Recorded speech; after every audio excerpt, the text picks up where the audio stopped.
I gotta find a Can I way. get a copyright strike for saying playoffs? Hell no, fuck him. He all right. He can't coin terminology.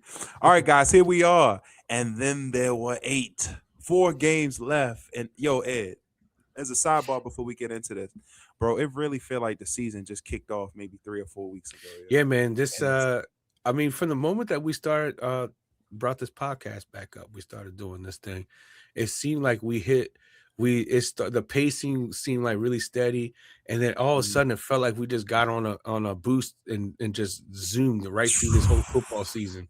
It's like yes, we just flew, and 20 episodes later, like boom, we're in season 3. Like what's going on? We done made a trip to Atlanta, watching football. I got to go to a football game. It's like I had a streak going before COVID where I went to a football game at least once every football season, and it was obviously Ravens games. And I went to at least one Ravens game every year, and that stopped. The COVID kind of put a halt to that, and then I never got back into it. And then that was my first football game since then. Nice. So it was really cool, and I'm already planning on going to the. Oh right, I went to a Rams game this year with you. Next year, you gotta come to a Ravens game with me. Where they playing at? Even Carolina Panthers and Ravens at Bank of Panthers. America. Oh, Yep. let's say less. We in there.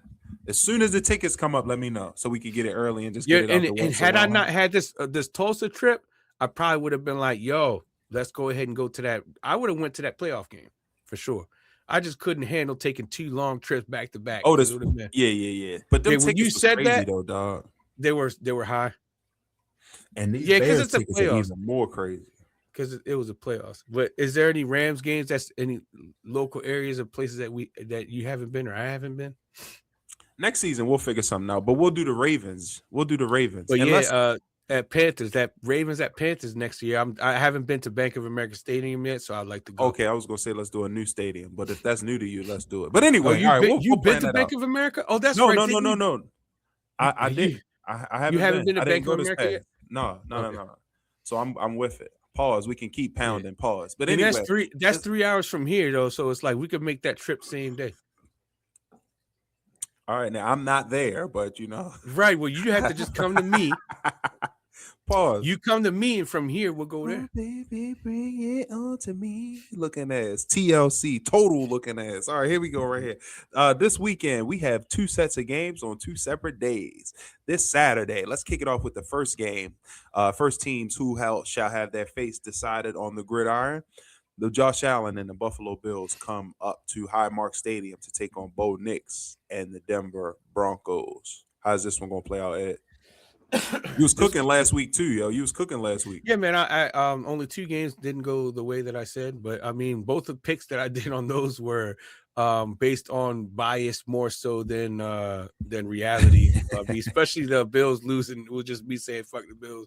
But hey, the Jags put up an effort, and then the Chargers. The bias was Jim Harbaugh being the brother of John Harbaugh. Wanted to see him succeed, but hey, in the end, the Patriots. I mean, that was such a grinded out game, wasn't it? And in the end, I think the hindering factor of that game was San Diego, Los Angeles Chargers didn't have their tackles. They're losing their tackles made their offensive line suspect, and poor Herbert was getting slapped around like a stepchild. Anyways, that's beside the point. But this is actually a tough matchup to really gauge here because I'm looking at the Buffalo Bills and seeing how energized Josh Allen is, and he's basically in that game against the Jaguars, man. That was incredible that the final 2 scoring drives that they did was all Josh Allen willing that team to victory, and you can't discount that. But the Broncos defense is legit, and it comes down to that. And that's why I still have to favor the Broncos, not because Josh Allen's not a beast, but he could easily make me wrong. But I'm still going to pick the Denver Broncos because, one, they just had a bye week, and their defense is legit. They have the better defense of the 2 teams. And I like what Sean Payton is doing with that offense.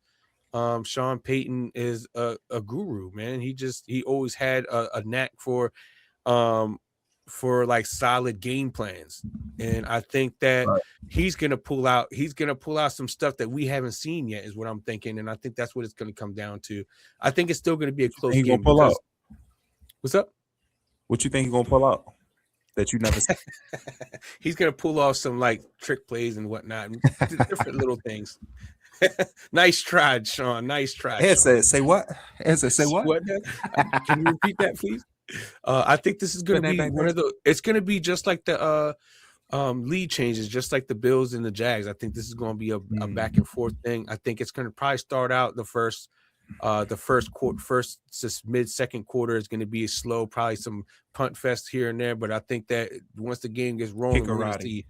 Yeah, I think we're going to see some back and forth going on. So I think the Broncos are going to pull it off in the end based on they just have the better game plan. And the Bills are suspect against the run. Bottom line, if the Jaguars would have really focused hard in on the run in the second half, I think they should have won that game. But they kind of like got into the shootout and let the Bills dictate that, and I think that's why the Jaguars ended up losing. But it's fine. The Jaguars will be fine. They had a better season than people expected.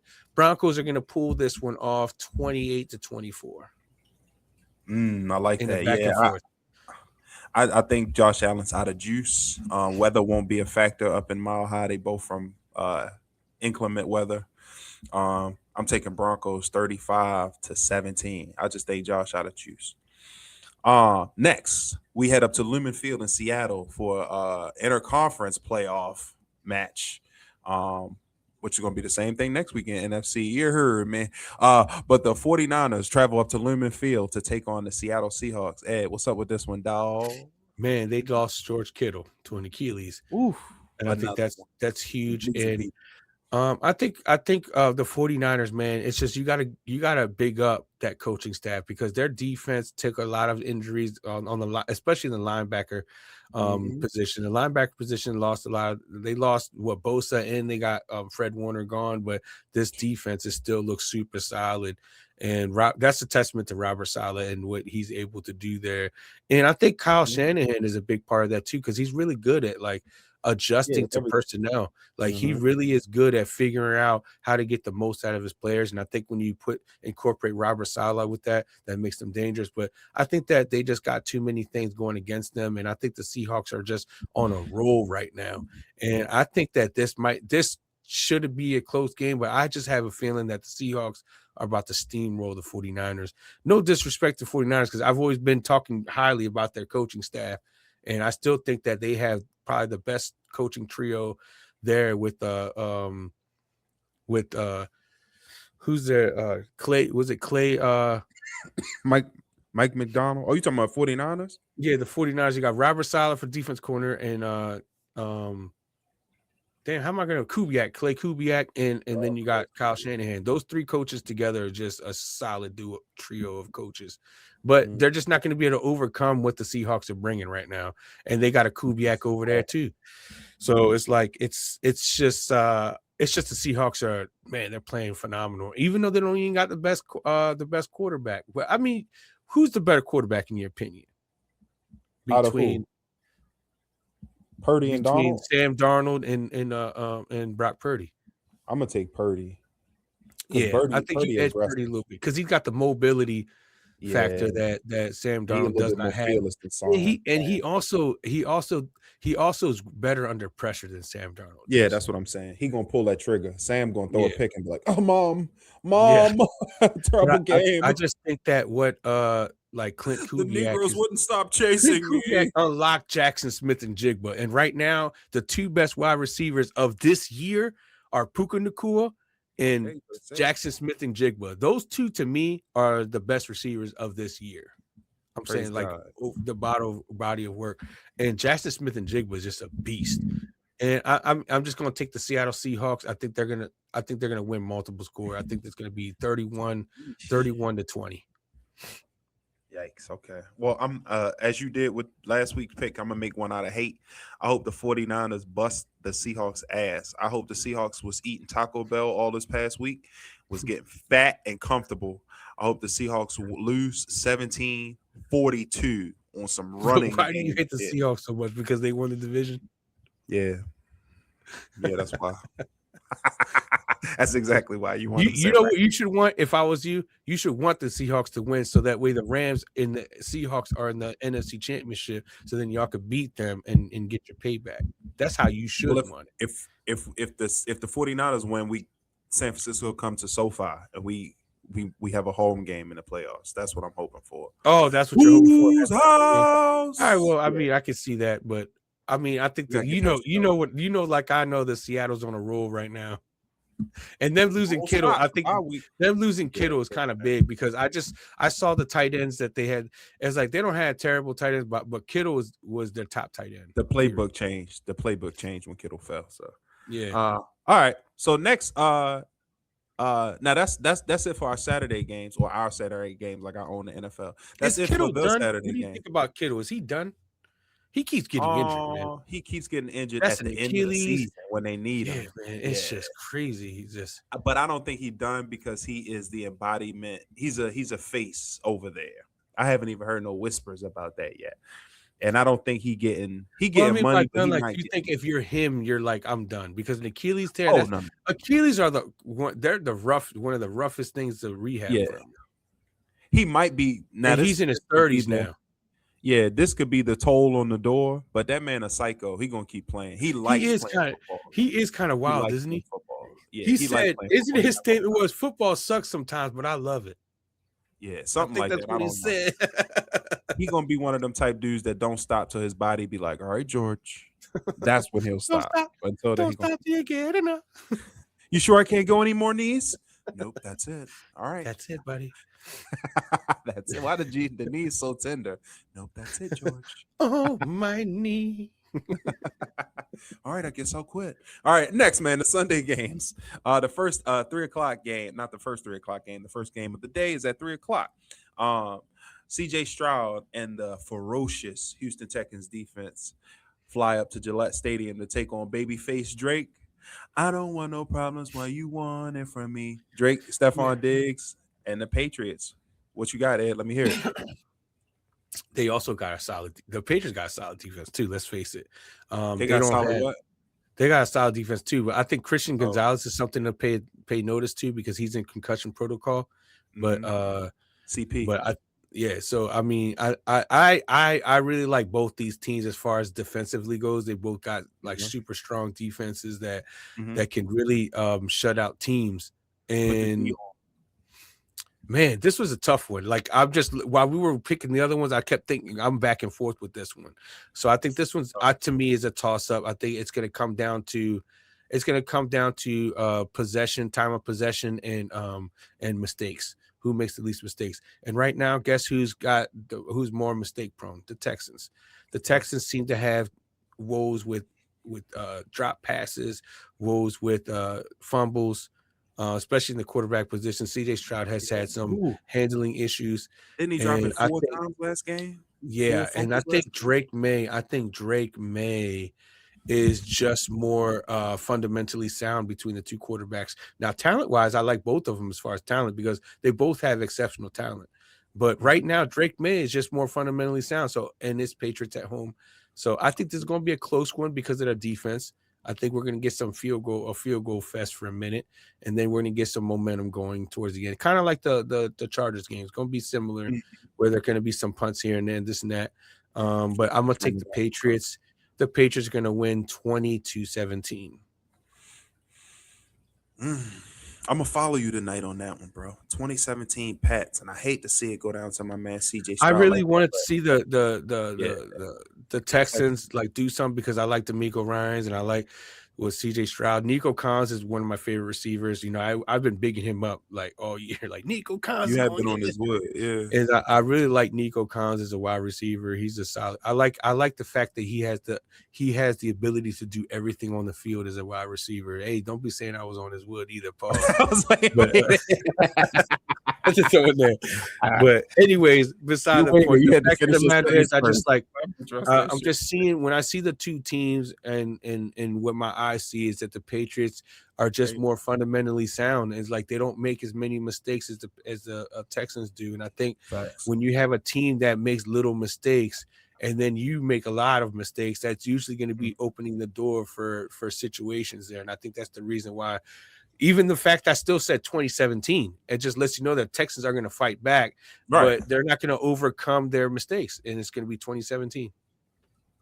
Okay. But You I think it's really, gonna I be on really a want final to say field Texans. goal or some? You think it's going to No, be on I some think final field goal or some hold the ball? They got a first down. I milk think it that out. the Patriots are going to get to 20, and it's going to be like on some 20-10 type stuff in the fourth quarter, and then the Texans are going to probably pop in a touchdown, and then the Texans are going to have an opportunity to go down the field, and a turnover is going to be the deciding factor. They're going to go down the field to either tie it or win the game with the possession, but the Patriots defense, on downs or a pick.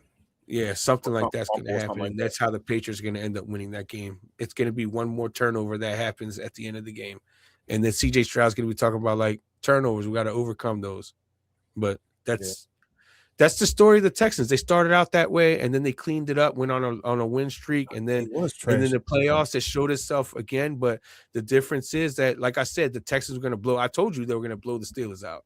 I was like, the Steelers are going to hang for a while. It's going to be one of those things, but I felt bad in for the end, Aaron the Rodgers. defense got 2 touchdowns.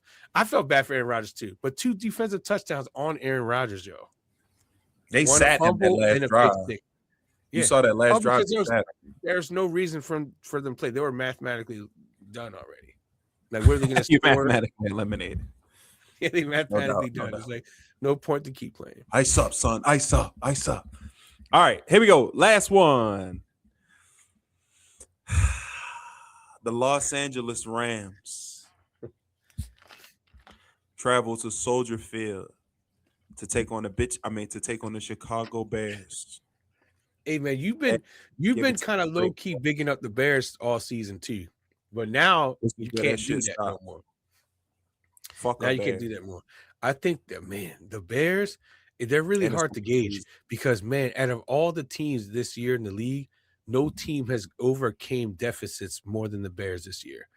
No team has come back from the depths of despair and overcame. And I think that the way they won last week is going to make them dangerous because you can't really count them out. And I don't think that they'll count themselves out. They've came back so many times that even then, so the Rams should win this game, but they're in Chicago.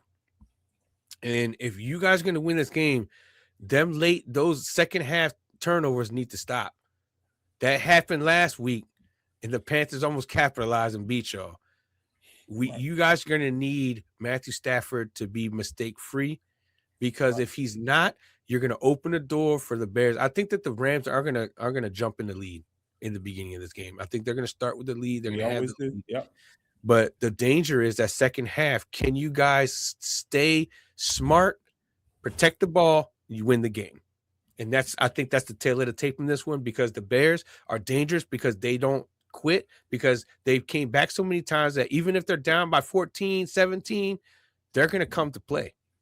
And you guys get complacent, shit hits the fan, they're going to take the game away from you. So I'm going to call the Rams on the sake of my partner. But I'm going to err the side of caution is you guys better not be making no mistakes in the second half because the Bears are a strong second half team and the Rams have had some woes in the second half of the games. And you know that's fact. So I'm going to say the Rams are going to pull off and hold off the Bears from a possible comeback. 34-27. You know, a lot of people have been saying that, the Bears got a good second comeback team. They always come back. They count them out. They come back. There's only so many times you can have sex with prostitutes unprotected before you get burnt. And these niggas is out of luck. It's over with all of that. We're going to beat them early. We're going to get up 21-0, and we're going to run the flicking ball with Kyron Williams and Blake Corum, and we going to the NFC Championship home versus the 49ers. Rams win this game in a shocking fashion in Chicago. Crime rate going to jump 50% overnight. 34-17. Bear down on this dick.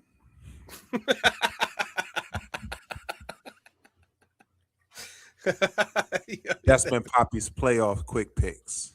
And if you think the Rams ain't winning, I hope you get handicapped. We going to the Super Bowl, baby girl.